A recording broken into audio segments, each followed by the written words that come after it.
The Israel-Hamas war is about to be put on pause.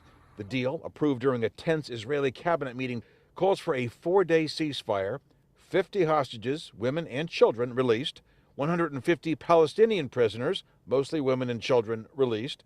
10 more hostages will be released every day. The ceasefire continues. One of those hostages is 3-year-old American Abigail Edam, whose parents were executed by Hamas before she was kidnapped on October 7th during the terrorist attack that started the war. Family members are still desperately waiting for any news. Any child that is turning 4 should turn 4 with their family. They should not be a hostage in Gaza. They should not have been abducted. They should not have seen their parents be murdered. Neither side says this means the war is about to end. Israel says its goal remains the elimination of Hamas, and Hamas says its finger remains on the trigger to remove the occupiers. Local groups are skeptical. Zara Ballou is the executive director of the Council on American Islamic Relations. A real ceasefire means that the war must stop, that all Israeli bombing must end, and we need to acknowledge that a few days is not enough.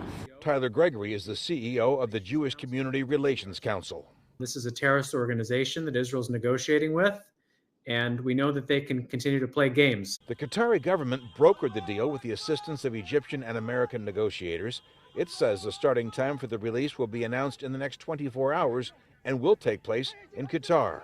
Our community believes that in order for there to be a long-term ceasefire, that the rest of the hostages need to be returned and that Hamas's rule in Gaza should come to an end. Prime Minister Netanyahu continues to spew violent rhetoric, continues to talk about being at war, and so I am concerned. Humanitarian aid to Gaza will increase to hundreds of trucks per day, including fuel.